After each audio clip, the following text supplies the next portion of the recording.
ऐसा क्या हुआ कि असदुद्दीन ओवैसी के समर्थकों ने इमरान प्रतापगढ़ी को जमकर किया ट्रोल। नमस्कार, मेरा नाम है मेघा और आप देख रहे हैं द पिलर इंडिया। आज इस वीडियो में चर्चा करेंगे इमरान प्रतापगढ़ी के उस बयान की, जिस बयान की वजह से असदुद्दीन ओवैसी के समर्थक अब उन पर प्रहार कर रहे हैं, सवाल खड़े कर रहे हैं कि आखिर ये बदला हुआ मिजाज किस वजह से हुआ है और इस बदले हुए मिजाज के पीछे के कारण के साथ साथ पीछे का इतिहास भी इमरान प्रतापगढ़ी का बता दिया है, जिसमें वो कभी असदुद्दीन ओवैसी के समर्थन में बातें कहा करते थे, उनके साथ चाय पिया करते थे और अब उन्हें ही भाजपा का बी टीम बताने का काम कर रहे हैं। सबसे पहले देखिए सोशल मीडिया पर इस वक्त क्या कुछ वायरल है। एक यूजर सोशल मीडिया पर लिखते हैं, इमरान प्रतापगढ़ी एक ऐसा इंसान है जो कौम के नाम पर अपनी कमाई की और शोहरत हासिल कर लिया, लेकिन आज तक कौम के लिए कोई भी काम नहीं कर पाया। जिस ओवैसी पर ये इल्जाम लगा रहा है, कभी ओवैसी के नाम पर नज्म पढ़कर अपना कमाई कर रहा था। कौम के सबसे बड़े गद्दार इसके जैसे ही होते हैं।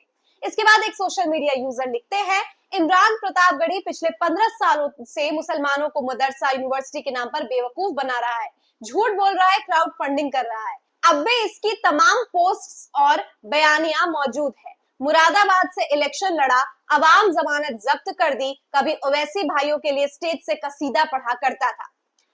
इसके अलावा तनवीर हसन नाम के सोशल मीडिया यूजर का कहना है, इमरान प्रतापगढ़ी को समझना चाहिए कि शायरी और राजनीति में फर्क होता है। आज वो दरभंगा में खड़े होकर ओवैसी साहब पर एनडीए से मिले रहने का झूठा इल्जाम लगा रहे हैं, लेकिन सच्चाई ये है कि जब मुसलमानों और गरीबों की आवाज संसद में दबाई जाती है तो ओवैसी है जो खुलकर बोलते हैं। सीए, एनआरसी, मुस्लिम विरोधी कानून और दलित पिछड़ों के हक की लड़ाई हर बार ओवैसी ने मजबूती से संसद में मुद्दा उठाया है। वहीं इमरान प्रतापगढ़ी सिर्फ कांग्रेस का वोट बैंक मजबूत करने के लिए मंच से भाषण और शायरी तक सीमित है। जनता को बेवकूफ बनाने का दौर खत्म हो चुका है। आज मुसलमान और दबे कुचले वर्ग असली रहनुमा को पहचान चुके हैं। ओवैसी जी जो है वो खुलकर बोलते हैं हर मुद्दे पर। सीएनआरसी, मुस्लिम विरोधी कानून, पिछड़े दलितों की हक की आवाज हर बार ओवैसी नहीं उठाई है। वहीं इमरान प्रतापगढ़ी सिर्फ कांग्रेस का वोट बैंक मजबूत करने के लिए मंच से भाषण और शायरी तक सीमित है। जनता को बेवकूफ बनाने का दौर खत्म हो चुका है और आज असदुद्दीन ओवैसी जो सच के लिए बोलते हैं, डटकर बोलते हैं। तो ये बात जो है यहाँ पर लिखी गई है। इसके अलावा लोगों ने पिछले इतिहास निकालकर बताया है कि कैसे जो पहले असदुद्दीन ओवैसी के नाम की माला जपते थे, आज वो जो है उन पर ही प्रश्न चिन्ह लगा रहे। तो ये हुआ क्या है जिसको लेकर आज इतनी जनता भड़क चुकी है। मुसलमान कौम का एक वर्ग जो है वो इमरान प्रतापगढ़ी पर सवाल खड़े कर रहा है। असदुद्दीन ओवैसी के जो सपोर्टर है असदुद्दीन ओवैसी साहब के, वो काफी ज्यादा भड़क उठे हैं। तो हुआ ये था कि रिपोर्टर जो है वो इमरान प्रतापगढ़ी से सवाल पूछता है कि आप क्या यूपीए में या ये जो पूरा गठबंधन है इंडिया गठबंधन का, उसमें एमआईएम एआईएमआईएम को शामिल करना चाहेंगे, असदुद्दीन ओवैसी को जो है इस अलायंस का हिस्सा क्या वो बन सकते हैं। तो इस पर इमरान प्रतापगढ़ी ने जवाब दिया था पत्रकार के सवाल पर कि पहले वो अनौपचारिक रूप से भाजपा का हिस्सा है, उससे तो बाहर आ जाए।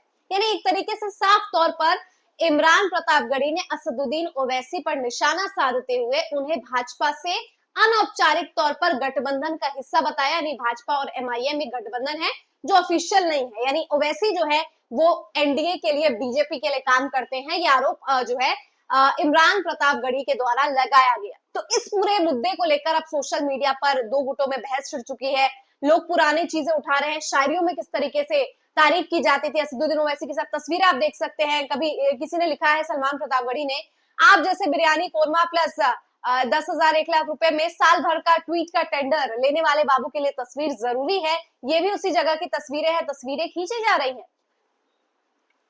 तो यहाँ पे बताया जा रहा है कि कुछ नकद लेकर आप बिरयानी कोरमा और ये पार्टी वार्टी कर रहे हैं और यहाँ पर आप ट्वीट्स करते थे पहले उनके लिए और आप जो है उनपे ही सवाल खड़े कर रहे हैं। तो किस प्रकार का दोहरापन है। तो अलग अलग बातें कही जा रही है। कुछ लोग जो है उनकी पुरानी शायरियां उठाकर दिखा रहे हैं। देखिए लिखा है, एक बयान में यही शायर बोलता, हराम हो मैंने ओवैसी के साथ चाय भी पी हो और तस्वीरों में ओवैसी संग नाश्ता उड़ाते दिखे। एक मुशायरे में पप्पू से तालियां बटोरी और ट्वीट में राहुल कहा। इतनी दोगली पॉलिटिक्स शायरी पर कैसे भरोसा करें, मतलब इतनी दोगली पॉलिटिकल शायर पर कैसे भरोसा किया जाए, जो कभी कुछ कह रहे हैं, उनकी बातें कुछ और है, करनी कुछ और है, कथनी कुछ और है। इसी के साथ असदुद्दीन सिद्दीकी ऑफिशियल लिखते हैं, बिहार चुनाव को लेकर कांग्रेस पार्टी के माइनॉरिटी चेयरमैन इमरान प्रतापगढ़ी साहब के बयान से सियासी पारा बढ़ गया है। ओवैसी साहब के समर्थन ने इमरान प्रतापगढ़ी के पुराने वक्तव्यों को सोशल मीडिया पर पोस्ट करके इमरान प्रतापगढ़ी साहब को बता रहे हैं कि कभी आप ओवैसी साहब के कसीदे पढ़ रहे थे। सियासत में हर शख्स दूसरे शख्स को गिराकर अब आगे बढ़ना चाहता है। अब सियासत में मतभेद नहीं, मनभेद होने लगा है। मौजूदा दौर में खासकर मुस्लिम लीडरशिप मुक्त मुल्क की मौजूदा रियासी पार्टियों में वैसे ही नगण्य है जो मुस्लिम नेता लोग मंच पर पा रहे हैं, एहतियात बरतना चाहिए। सियासत में वक्त बदलता है, वैसे भी भारत के आवाम की याददाश्त बड़ी कमजोर है।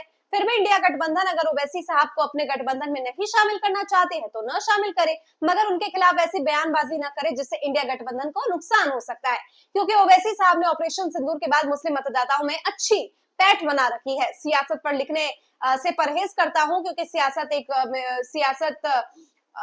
एक दूसरे से मुस्कुराकर जब चाहे मिलते हैं, उनके कार्यकर्ता आपस में जूतम पैदार जाते हैं। ओवैसी साहब के फंक्शन में इमरान प्रतापगढ़ी जाएंगे, इमरान प्रतापगढ़ी के फंक्शन में ओवैसी साहब जाएंगे, मगर सोशल मीडिया पर दुल्हा के फूफा नाराज होंगे, एक दूसरे से बदतमीजी और आबदी करेंगे। तो यहाँ पे साफ तौर पर है कि जिस तरीके की पॉलिटिक्स इस वक्त है वो मतभेद नहीं, वो मनभेद हो चुका है। लोग इतने पर्सनल जाते हैं, इस तरीके की बातें करते हैं, कहते कुछ है करते कुछ है। पहले ओवैसी के साथ इमरान प्रतापगढ़ी थे, अब इंडिया गठबंधन में होकर वो उन पर सवाल खड़े कर रहे हैं। तो लोग यही कह रहे हैं कि उनको इस प्रकार की बातें कहने से बचना चाहिए जिससे इंडिया गठबंधन को नुकसान हो, जिससे मुस्लिम समाज डिवाइड हो जाए और जिससे अल्टीमेटली जो है कांग्रेस को लॉस हो। तो ये पूरी खबर है और इस वजह से इमरान प्रतापगढ़ी के जो समर्थक इमरान प्रतापगढ़ी को जो है ओवैसी के समर्थक ट्रोल कर रहे हैं। आपकी क्या राय इस पूरे मुद्दे पर, इमरान प्रतापगढ़ी के बयान पर? क्या उन्होंने सच बोला? क्या उन्हें बात बोलनी चाहिए? और उनके इस बयान से कैसे इंडिया गठबंधन को क्या फायर बैक हो जाएगा? आपकी क्या राय है पूरी कमेंट में बताइए। मुझे दीजिए इजाजत, देखते रहिए द पिलर इंडिया। धन्यवाद।